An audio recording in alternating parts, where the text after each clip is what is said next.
Goal scoring a bit of an issue for Aston Villa, joint second lowest scorers in the league as things stand, and a 6th defeat of the season yesterday after that loss at Fulham, and a hefty loss it was as well. Is this the right decision, do you feel, Kevin? I think it's the inevitable decision. I think Steven Gerrard always was up against it when he's coming into the football club to try and change the culture. When you go into a club to try and change the culture as well, Aston Villa are a huge club.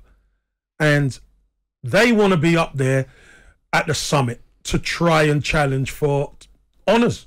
Mm-hmm. And when you go into a club like that, it's the first thing that you have to change is the culture. We've seen it happen with Mikel Arteta at Arsenal. The culture takes time to change. You need a bit of luck. You need good players. And most of all, you need help from upstairs. You need understanding. And ultimately, he didn't get the results. You need the results to kind of keep people at bay.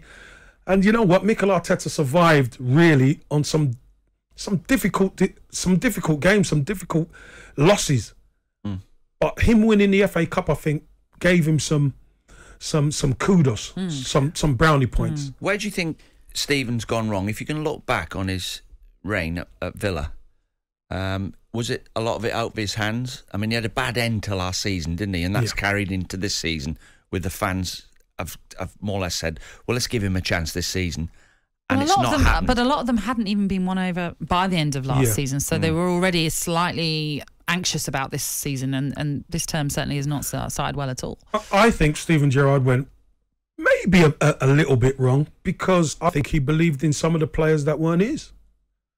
I think when you go in, you've got to be ruthless, and it might seem a bit cold, and some of the players might be fans' favourites, but you know, your head's on the chopping block, so you've got to change players, whether they're fan favourites or not.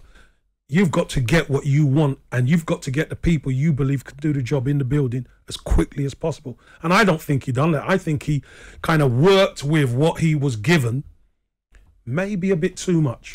I don't think players let you down on purpose, but you look at Coutinho, you know, he's his mate, and he's played with him, and he knows how good he is. He's brought him back from Spain. He started off great. He's obviously got to play him in the number 10 role, because he's not really a midfield player. He's not a wide player.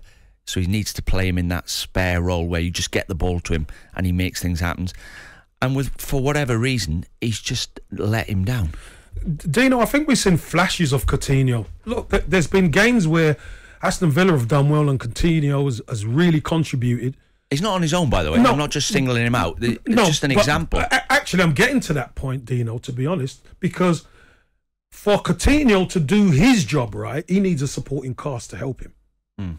I like the kid Ramsey. I think Ramsey's been a revelation coming through the ranks under Steven Gerrard. I think he's done well. But when you actually look at the supporting cast, you need strikers who are going to score the goals. And, you know, Watkins and Ings, they're good players. They can score goals, but it just hasn't worked out for them at this moment in time at Aston Villa. And they need the strikers to score goals. Because if you don't score, Dino, that's our business. If you don't score goals at the top end of the pitch, you're going to struggle. And that's why they've struggled. Well, they have had, as I say, I think 7 goals scored in the Premier League, and it's just 1 goal. So no one has scored more than a goal in that Villa team, that which is the biggest issue. I mean, the manager's not telling you not to score. Exactly. And you've got Ollie Watkins in there as well. You know, 2 experienced forwards in that lineup. And then you add in Leon Bailey, who I know a lot was expected of. Emi Buendia, who I thought was slightly surprising, because I didn't think he was, when he was in the Premier League with Norwich, was doing great things with Norwich, but they still went with him. We've obviously talked about Philippe Coutinho as well, and that's just not worked out. So we can blame, there's a bit of everything that's involved in this. But when you look at the statement that was put out by Aston Villa, it was short and sweet. We're talking 4 lines, something like that. Whereas you look at the one that was put out when Dean Smith left, there's paragraphs and quotes from Christian Perslow. It feels as though there's maybe more to it. And I'm just basing it on a statement, perhaps, and maybe that's unfair to do that. But when you're speaking so glowingly of the previous manager, and then it's basically, we wish you the best, Steven Gerrard, that's it. It just feels a bit off. Yeah, really. maybe there weren't a lot of love lost in the background, because, as I said, when you're going in to try and change a culture, sometimes changing the culture is to how you deal with the people upstairs as well, and what you demand. And when you look at Dean Smith's a Villa fan. was privileged to have that position and done I think he done a really good job at Aston Villa. You know, was let go, and everybody kind of felt it. You know, maybe some weren't happy that he left, but they made the decision and give him a glowing, send off. But this one, I think there was, as I say, there's a little bit of angst in it. So let's not wax lyrical on it. Let's keep it short and sweet.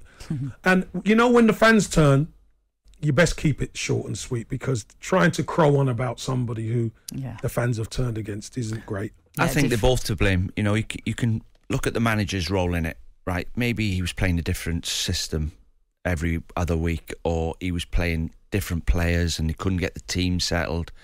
Then he'll be saying, I had a bit of bad luck. You know, the centre back, Carlos, got injured when I brought him in. He was my big signing. I thought he was the piece that we needed. Coutinho's not produced the goods, but we've been players. I never needed a manager to tell me that I needed to score 15 to 20 goals every season. I don't care what the service is. If you don't... True. I'll make my own service. I'll make goals out of nothing. Something. You have to try. Yeah.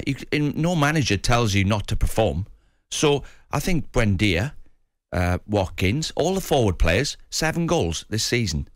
All of you need to have a look in the mirror.